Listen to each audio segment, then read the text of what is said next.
Hey, good evening, everybody. How are you? This is Freddie Ewan, two-time GM of the year, current Pan Cup champion, host of the TPFF KAL show. Week 14, the final week of the regular season for fantasy football, and it's been an exciting day in the TPFF KAL. We're going to get you up on all the action. Tonight, Dallas Cowboys, Philadelphia Eagles going at it in Dallas. It's going to be really exciting. It's going to be a tough game for my birdies. I know it's not going to be an easy game. Especially after we got crushed last week. I'm breaking out the Tim Tebow Eagles jersey. I don't know if you can see that, but yeah, Tim Tebow was once a Philadelphia Eagle, so we're using it all tonight. But up to TPFFKAL action. Pretty exciting day. Not done yet, but we're gonna update you on all the scores, the mishaps, let you know where everyone is. Where the GM of the Virginia Sea Dogs is actually in Las Vegas right now playing craps. There is hope. Learning how to play craps. There is hope. I guess you can get into gambling, way later on in your life. Congratulations, Brian. Enjoy it. Just play the pass line. And number 6 and 8, don't play anything else or you're going to lose your money really fast. Trust me, the last time I played craps was probably about 15 years ago, but in Vegas, it was fun when I would play. If I would usually play if I took like a bad beat at the table or like took a cooler, I would go play. I would stand up and walk around, go play craps a little bit, and if I was doing well at craps, then I would go back to the table and continue playing. If I got my ass kicked, then I would I knew it was time to leave. So that was usually whether I should keep playing poker during my poker playing days, long time ago. God, that was like a whole different lifetime ago. But anyway, to the TPFFKAL, we're gonna go over all of the scores. Let's first talk about the 12 and the 1 seed. This game is not over yet. Semi-automatic versus the Donkey Dicks. The Donkey Dicks right now are a 3-1 favorite. Semi-automatic got a big game. Got a big game out of Rashad White, 23 points. Got a great game out of Zay Flowers, 17 points. CJ Stroud got injured. Still has Brandon Cooks going and has Kenny Gainwell going. Has a 24-point lead over the Donkey Dicks, who did not have a great game. Only got 3 points out of Laporta, 6 points out of Warren, 15 points out of Gibson Etienne. Still has Jalen Hurts going tonight, and Hill and Waddle. Probably going to win that game. Probably going to get his third straight regular season championship. Get a bye week into the second round, and the pressure's going to be on TDK to win the Pantheon Cup. Really the best overall team in the regular season by far and most consistent. Might be my vote for GM of the year. Certainly, if it was the regular season, I would strongly consider him. But gotta get it done in the playoffs, my man. Gotta get it done in the playoffs. The next game, the Waffle Bowl, is in full effect. Let's talk Waffle Bowl. The first one, Donks for Life versus Shake and Bake.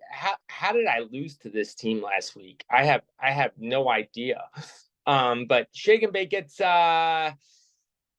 and Bake. This game is done. Donks for Life is going to win the game. They get a great day at Mayfield, 24 points. They get a big day at Drake London, 27 points. Isaiah Likely puts up 17 points. Kamara puts up 12 points. Beckman, 17. Decent games by both Cooper and Lockett. On the other side, really, really not much. Garrett Wilson has a good day for Shake and Bake. That's going to be a good keeper for him. But really not much else. Gardner Minshew has a decent game, 17 points, has Mozart and the Miami D going, but that game is over. Shake and Bake is going to finish their season as 6 and 8. Donks for Life is going to avoid being the Waffle Cup champion, it looks like, with this win. As we get to the next one, the Red Sharks and the San Patricio Rock Throwers, are going to win this game. Great job, Neil. Great season. You're going to finish at 9 and 5 and not make the playoffs. I think it was 5 straight wins, 5 straight losses, 4 straight wins, or something like that. Great year by Neil. Like I said, I didn't really know what you were doing at the trade deadline. So you're going to be, I don't know. I don't know where you're going to be in the future. I really don't. You're going to be in, I don't know where you're going to be in the future. It's going to, you're kind of like one of those middle, you're kind of like the Miami Dolphins right now, Neil. You're always like, you'll make the playoffs or you won't make the playoffs. You'll always go 9-7, something like that. Dolphins, it's a little bit different this year, but for years, it's like the Dolphins always went like 8-6 or 9-7 or something like that.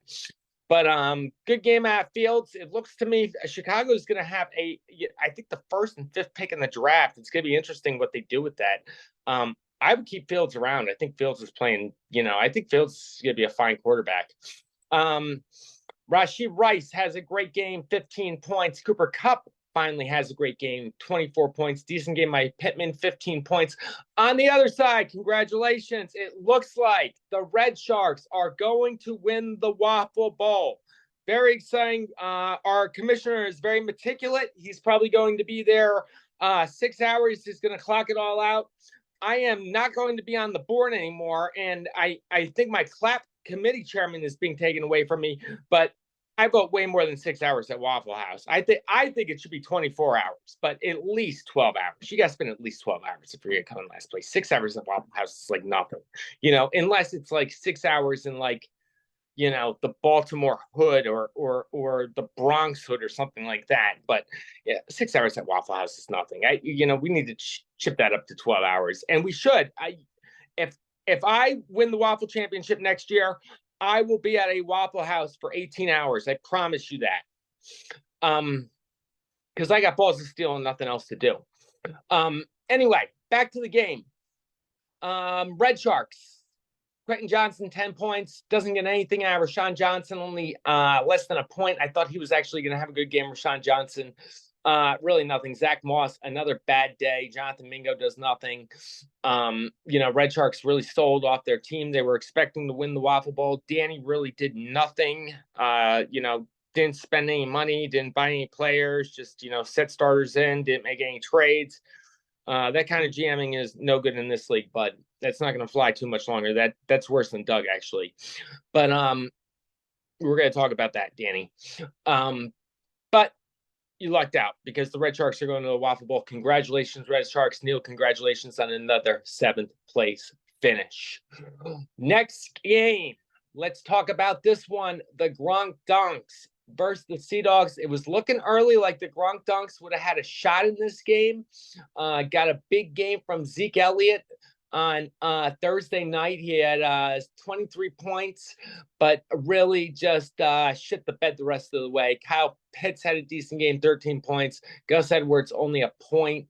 Jerry Jeudy only 2 points. Gabe Davis, there's a minute to go in this game, and he's got no receptions. Jacoby Myers didn't do anything. That was a disgusting game. One ugly game. The Vikings versus Raiders, I think it finished 3-0. That was disgusting. Just, the NFL is way down in points this year. On the other side, Sea Dogs bounce back hard. Big game by Lamar Jackson. Puka puts up 11 points. CMC is going to get you at least 15 points a game every time. CMC 18.8 points. Like, you're pretty much good between like a 15 points minimum to like, 25 points with CMC every time. Kyron Williams, another decent game, 114 rushing yards, gets him 15 points. Evan Ingram, huge game, 11 receptions, 95 receiving yards, 2 receiving touchdowns. That really makes up for the Mark Andrews injury. Austin Eckler also has a decent game for once, 51 rushing yards, 1 rushing touchdown, 5 receptions, and 49 receiving yards. The Sea Dogs, congratulations, are in the playoffs. Not going to be getting a bye, it looks like. They are going to finish 9-5. It looks like they're probably going to move up to, they're either going to get the 3 or the 4 seed, which we're getting to our next games, the 2 biggest games. FJTK versus IFT. FGKK, they win this game. It looks like they were going to get the 2nd seed in a bye week. Right now, they are. It's 68% IFT, 32% FJTK. Tough day for FJTK. Justin Herbert gets injured, leaves the game. Justin Jefferson gets injured, leaves the game. Might not want to start guys named Justin. Bijan Robinson, decent game, 17 points. Another big game from Deebo Samuel, 33 points. rushing touchdown, 7 receptions, 149 yards, and 1 receiving touchdown. Najee Harris really didn't do anything. You look at FJTK's bench, Purdy, another good game. It looks like, Purdy's going to be dangerous. FJTK is going to be dangerous in the playoffs, whether they get the bye or not. Breece Hall's on the bench, 22 points. Purdy, 26 points. Ridley didn't have that much of a game. On the other side, AFT benches Metcalf again after he scores 3 touchdowns. He's not going to score 3 touchdowns in the next game, which I understand. But he did score a touchdown, 12 points. Anyway, Josh Allen, 23 points. They're still playing. Got about a minute left. Bad game from St. Brown. Brandon Ayuk, 17 points. Joe Mixon is playing really good right now. Joe Mixon, 20 points. Javonte Williams has a decent game. Chris Olive has a decent game. A.J. Brown and Ferguson going tonight for IFT. And it looks like CeeDee Lamb going for FJTK. And it looks like it's an 11-point lead right now. There's still a little time left in the Kansas City game. But looks like IFT is going to have an 11-point game. They're going to have A.J. Brown and Ferguson up against Lamb. So FJTK is going to hope for a big game from CeeDee Lamb tonight and really hoping that the Dallas D can shut down A.J. Brown and, make sure that there's no passes to Ferguson. The Eagles do not guard tight ends well. Anyway, so if that game goes as it is, FJTK ends up losing that game. This next game, TOD versus Chicken of the Cave, TOD is going to get their second straight bye. They're going to finish second in the regular season for the second straight year if that happens. Currently, TOD is 78% favorite over COC. TOD gets a big game out of DJ Moore. Thank you, Bowser. Great pick up there. DJ Moore has 20 rushing yards, a rushing touchdown, 6 receptions, 68 yards, and a receiving touchdown. Devontae Adams not really doing much. George Kittle has a good game. 3 receptions, 76 yards, and a receiving touchdown. David Montgomery not really doing much. A lot on the bench here for TOD. Cook puts up 22 points on the bench, still playing on that game. Singletary has 12 points. Going for TOD is still Tony Pollard and Saquon Barkley on the other side. This game is not quite over yet, as COC still has a lot of players that still have to play. Has Dak Prescott going tonight, Devontae Smith, and Swift going tonight. Also has Derrick Henry going tomorrow night. Big game from, I'm going to screw this name up, David Njoku, the tight end, 24 points. But Josh Jacobs only puts up 6 points. Jamar Chase only gets 4 points. And Mike Evans, everyone thought Mike Evans was going to have a big week. Mike Evans has 1 reception for 8 yards. Mike Evans has been crazy hot lately, has a bad game.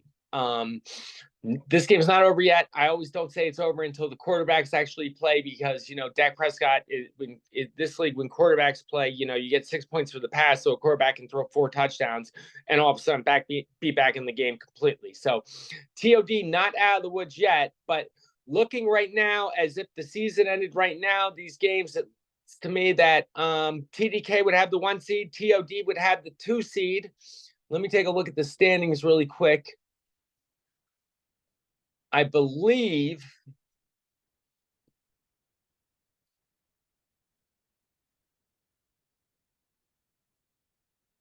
taking a look at the standings really quick, I believe that the Sea Dogs will pump themselves up to the 3 seed. COC will fall to the 4 seed. FJTK will fall to the 5 seed, and IFT will be the 6 seed. With the Rock Throwers finishing with a better record than IFT, but that 6th spot goes to most points. So, once again, great year by the Rock Throwers, but just not enough. Just needed 1 more win to get you there, and it's looking like another 7th place finish. I don't know your strategy. You might be there a while, Neil. Might be used to that 7th place. But anyway, that's it. That's the show. Everyone enjoy the game tonight. A lot on the line still. A lot on the line still in the TPFFKAL. The Cowboys-Eagles game is going to tell a ton. We're going to get everything sorted out probably after this game. We're going to see where everyone stands. And the playoffs begin next week. Hopefully, TOD won't be playing next week. Hopefully, I'll get that bye. But the playoffs will begin next week. And I think we should start picking out a site for the 6-hour Waffle House extravaganza. Call Brian up, Rich, because Brian picked the nicest Waffle House I've ever seen before in my life. You can probably go there. You know, it's like, I don't know, it's like 5-star Waffle House. I've never seen it before. But that might be the place to go, I guess. If I ever win the Waffle Bowl, I will spend 18 hours at the dirtiest, nastiest Waffle House in the world. I promise you that, because I have balls, all right? I'm an Eagles fan. Everyone have a great night. Thank you so much. Enjoy the show, guys.